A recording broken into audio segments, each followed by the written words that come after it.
Saludos familia, les habla Fernando García Franceschini y aquí les traemos las noticias más importantes para la semana del 22 al 26 de mayo del 2023. Bueno, esta semana estamos echándole un vistazo a los distritos escolares que podrían tener la mayor cantidad de estudiantes repitiendo el tercer grado. Alrededor de la mitad de los estudiantes de tercer grado del este de Tennessee obtuvieron una puntuación por debajo del promedio del estado en la sección de inglés del TCAP. Esos estudiantes pueden retomar el examen, tomar tutorías o ir a escuela de verano. Si no, tendrían que repetir el grado. Bueno, vamos a comenzar con buenas noticias. Es probable que veamos el número de estudiantes de tercer grado en limbo disminuir. Eso es porque muchos retomaron el examen esta semana y el condado de Knox ya publicó sus exámenes. Luego de retomar la prueba, el número de estudiantes del condado en riesgo de repetir el grado disminuyó a 3 de cada 10. Eso es una reducción de la cifra original de 6 de cada 10 estudiantes. Inicialmente, un 42% de los estudiantes cualificó para avanzar al cuarto grado, pero ahora, luego de retomar la prueba, 70% pasará el grado. El 30% restante todavía tiene las opciones de tutorías, escuela de verano o apelaciones legales. Así comparan los otros distritos. 13 distritos en el este de Tennessee terminaron por debajo del promedio estatal de 40% en habilidad.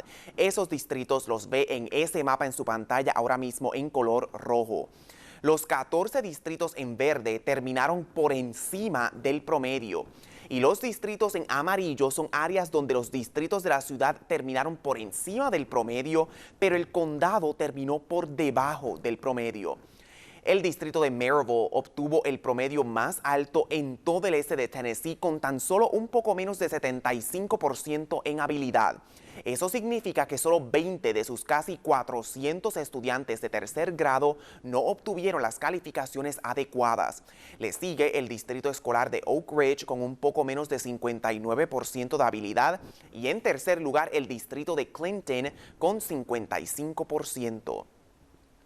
Los distritos escolares con los promedios más bajos son Union, con tan solo 22% de los estudiantes pasando el examen, Cobb con 27% y Monroe con 26%.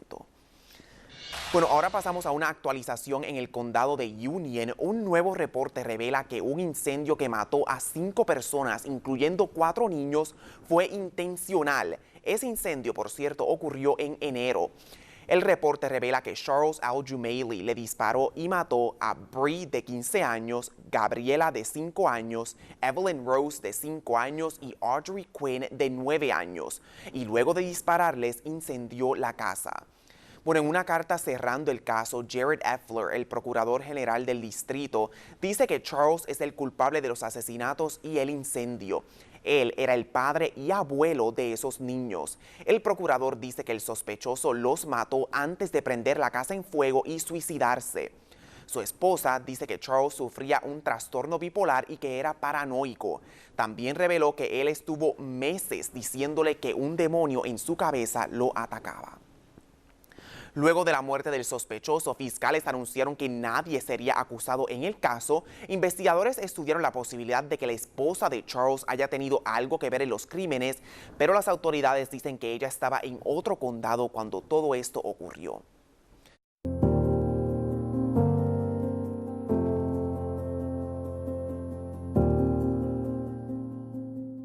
Esta semana se cumplió un año de la masacre en la escuela elemental Robb en Uvalde, Texas, donde 19 estudiantes y 2 maestros fueron asesinados en un tiroteo en la escuela. Oficiales con la ciudad anunciaron planes de demoler el lugar donde ocurrió el tiroteo y ahora la ciudad y las familias de las víctimas intentan reconstruir y honrar a aquellos que murieron con una nueva escuela. Los estudiantes terminaron su año escolar el lunes. Ellos comenzaron, por cierto, sus vacaciones de verano temprano para que no tuvieran que tomar clases el día del aniversario de la masacre. Oficiales con la ciudad dijeron que no habrían eventos oficiales para conmemorar el aniversario. Ellos dicen que han estado trabajando con las familias de las víctimas para diseñar la nueva escuela elemental que estará a tan solo algunas millas de la escuela vieja. El nuevo edificio tendrá un aspecto moderno con medidas de seguridad adicionales como ventanas a prueba de balas y también estará lleno de colores brillantes y símbolos especiales para recordar a las víctimas. La ciudad dice que está cerca de finalizar un acuerdo para investigar la respuesta de emergencia por parte de los oficiales de seguridad. Una investigación criminal continúa por encima de una investigación sobre lo que ocurrió en los días que siguieron el tiroteo, donde se dice que las autoridades dieron información incorrecta sobre los esfuerzos para detener al tirador ese día. Algunas familias, por cierto, han radicado demandas contra el fabricador del arma utilizada y la policía. Y en otras informaciones, ahora tenemos una mejor idea del rol que la diversidad jugará en el nuevo estadio deportivo en el área de Downtown. La Autoridad de Deportes de Knoxville y el Condado de Knox se reunió esta semana para proveer esa actualización. Miembros recibieron un reporte sobre el reclutamiento de empresas de las cuales mujeres y personas de color son dueñas. Oficiales piensan utilizar estos negocios para ayudar con la construcción del estadio, que costará $114 millones. De acuerdo al reporte, se han firmado alrededor de una docena de contratos con este tipo de empresas, incluyendo una empresa de un afroamericano, 3 de latinos y 7 de mujeres. Y bueno, mientras se van calentando las temperaturas, estamos contando los días para que llegue oficialmente el verano. A este punto, estamos a un poco más de un mes del calor, las barbacoas y tiempo en el agua. El Departamento de Salud del Condado de Knox le quiere recordar a los padres a que mantengan a sus niños bien vigilados. Asegúrese de que tengan un flotador o un chaleco salvavidas y que sepan cómo nadar. Para piscinas en su patio, recomiendan una valla de aislamiento de 4 lados y con puertas y pestillos de cierre automático. Y si va a salir en un bote este verano, la Agencia de Recursos Silvestres del Estado quiere recordarles reglas de seguridad y leyes. Lo más importante es que no beba alcohol y maneje un bote a la misma vez. Legisladores aumentaron las penalidades cuando se trata de manejar un bote bajo la influencia, conocido como BUI por sus siglas en inglés. Primeras y segundas ofensas de BUI ahora cargan la misma penalidad que guiar borracho. Oficiales también quieren recalcar la importancia de usar un chaleco salvavidas. Este fin de semana, agentes ofrecerán clases de educación navegante gratuitas. La Agencia de Recursos Silvestres ofrecerá la clase y examen este sábado de 10 a 2 y habrá más pruebas el domingo a las 2 de la tarde. Si usted pasa ese examen, recibirá su licencia de navegación y es importante recordar que cualquier persona que haya nacido después del 1 de enero de 1989 tiene que tener una de estas licencias. Y bueno, pasamos ahora a su pronóstico del fin de semana. El viernes será mayormente soleado con posibilidades de algunas nubes. Las temperaturas máximas estarán en los altos 70s.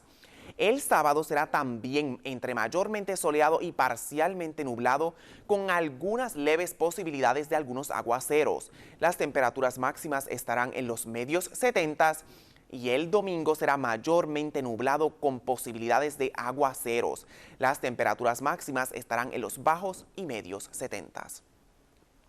Bueno, y para más información recuerde visitar nuestra sección en wbir.com y también recuerde unirse a nuestro grupo en Facebook Noticias WBIR para mantenerse conectado.